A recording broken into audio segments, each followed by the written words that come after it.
Yeah. Good morning, Bonneville County. You have just joined Breakfast with the Cooks on Facebook Live, and we're excited to be with you here. I'm Sherry, and this is my husband Kevin, who is running for the Idaho State Senate in District 30. I am a conservative Republican. I am pro Second Amendment. I am pro education. I'm passionate about education. I am pro agriculture. I'm a farm boy at heart, and so want to help our farmers. I want to reduce the overreaching of our government and the big footprint. I want to make that smaller so that our small businesses can flourish here in Idaho. It's been a busy week on the campaign, and so let's bring you up to date where we're at. Well, before we do that, Merry Christmas. It's snowing outside. It is so depressing. I hope you covered your tomato plants, because if not, I don't think they're going to make it. But it's Idaho. What can we say? Before we jump into politics, there's two things that I would like to bring up. First off, it's Memorial Day weekend. And Memorial Day is the day that we pause, or the weekend that we pause, and we think about those men and women who have given the ultimate sacrifice so that we can enjoy the freedoms that we have. One way that we have done that as a family is we've always made our efforts to go down to Freeman Park and enjoy the Field of Honor, I think is what they call it, and enjoy the flag display. And it's an awesome way to just remember those who have made the ultimate sacrifice. So we have really enjoyed that. Well, and this year we're really going to miss the ceremony. I don't know the proper terminology, but usually you meet at the park and they have a flag ceremony and a prayer, and they have inspirational talks, and it just hits you right in the heart, and we are going to miss that a lot. But we are still grateful that we can at least go and drive through the flags and just show a little bit of respect to those worth who lost going. their lives. So go do that. The other thing that was probably the most emotional thing that we've been through recently, and Sherry's going to start bawling her eyes out, is off of Deputy Wyatt Mazer. As you know, he passed away in the line of duty this week. Just a young man, I think 22, 23 years old, has a wife and just a small baby that I think is maybe 8 months old, if that. Anyway, we made the effort, or took the opportunity to drive down, and we parked on Sunnyside and waited for the funeral procession to come through. Yeah, but even before we got there, it was amazing how many people were lined up in the rain in umbrellas. And we thought, oh, that's a good idea. We should have brought an umbrella. But it was just amazing to see the community of support. And we had a hard time finding a parking spot along Sunnyside. We thought we would just stay inside because it was raining.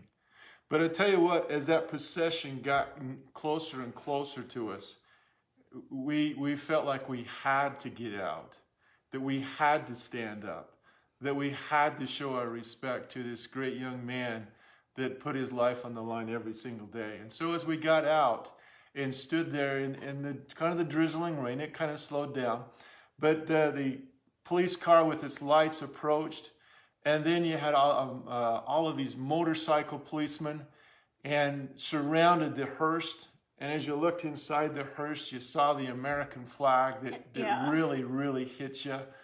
And then it was followed by the immediate family, vehicles hauling the family.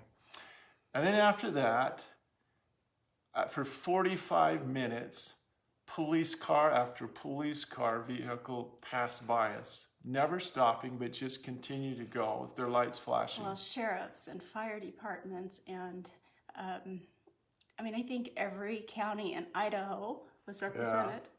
Had to be at least 2 or 3 vehicles from every county. Oh, and from his home state. Wyoming. So there was some from Wyoming as well. It was amazing. It was like sacred. Yeah, it was a sacred moment. You know, as they passed by, it's like the world stopped. There was no noise. And people had gotten out of their vehicles, even that had pulled over that were just driving normal, pulled over, and they had their heart over their hand, and that was I mean, their hand over their heart, you know what I meant. And that was touching too. It was just a really neat experience. And it made me through the whole thing have a greater respect and honor for our officers. Yeah, you just really appreciated all that they do for us on a daily basis, putting their life on the line for us. It was amazing. If you didn't get a chance to do that, I'd strongly encourage you to go watch that. That's out on East Idaho News. It's out on Channel 8 News. They have a video of it as well. But go look at that. Yeah, it was awesome. It was amazing. So last Tuesday was supposed to be the last day that you could request an absentee ballot. However, an individual in Ada County created a lawsuit. There were just some issues with the website. We've had issues with the Idaho State website the whole time, and that particular day it was just really overloaded, and there was some concern that people who wanted to vote weren't going to be able to vote.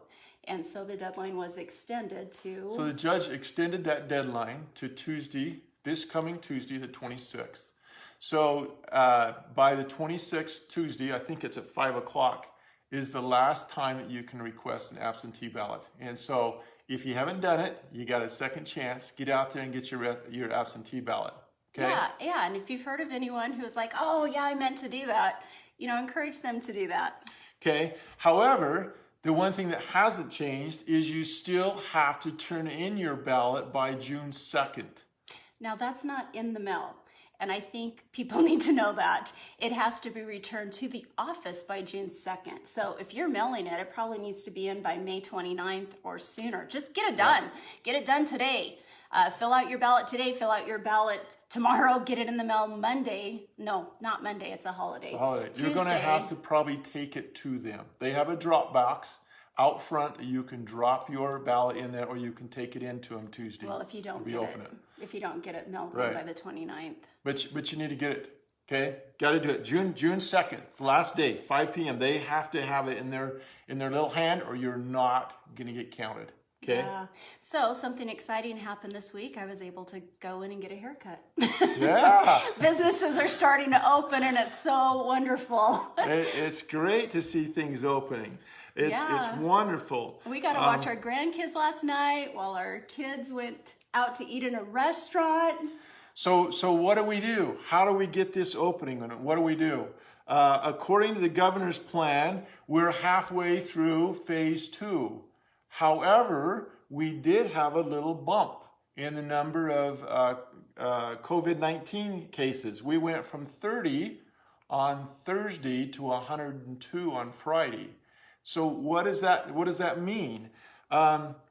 According to the governor, he says it's not an either or. It's not either we close down Idaho to keep the cases down, or we open up Idaho and we have the cases go skyrocket. He says that is faulty logic, and he does not want to do that.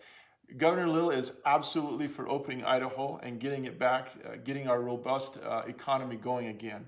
But he's got some work to do, and he's brought in several business leaders, and so this isn't him in a black box. He's got 32 business leaders that's on this task force that across the state of Idaho that he's brought in to look at and see what they can do. One of the things that he's trying to do is to get the infrastructure so that they can do the testing, find out who has COVID-19 very quickly, find a way to reduce the spread of that, find out where the individual's been and go to test them and see if they have it, but to reduce that, keep the curve squashed, keep the curve down, at the same time opening up the businesses, which is where we need to go. We've got to get back to work. Yeah, and we can do our part in such a simple way by just wearing masks.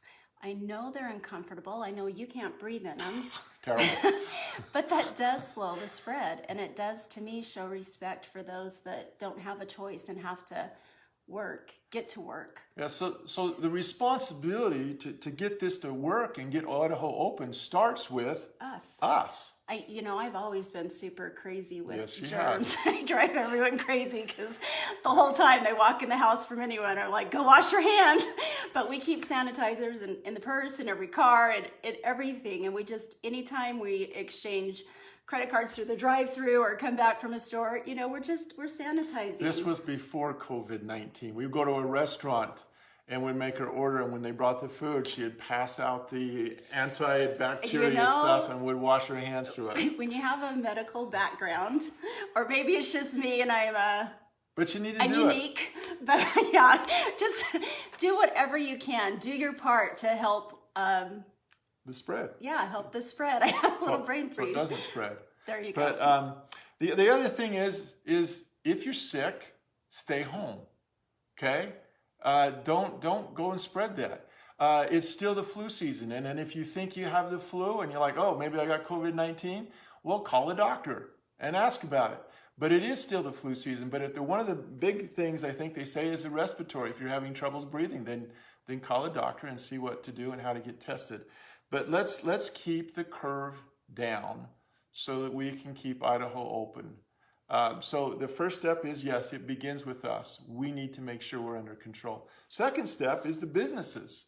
Businesses, you need to get our confidence that when we come to your shop and shop, that it's going to be clean, that things are clean, that we can make it through and get back home without getting the virus. And so it's there as well. And then as the consumer, we need to gain the confidence and we need to go back and get to work.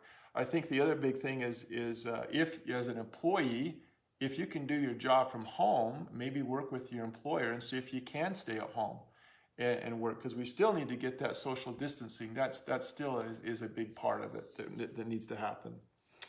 Yeah, but I really miss people. I'm glad we can see them in small numbers. Okay, so we've gotten a little off track, and we don't want to take your whole morning, so we should probably call it good. Yes, we're out of time right now. We're trying to keep it to 10 minutes, but thank you for joining us.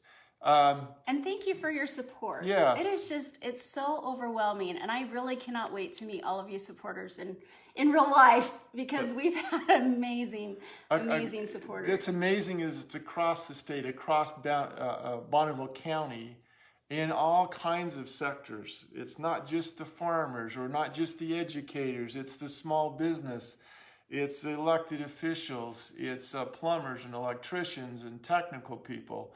And so we're just kind of overwhelmed. Well, about it's you watching. report. It's you watching Yeah. in the future. It's every individual, and thank you from the bottom of our hearts. It's just each individual has made such an impact, and It's exciting.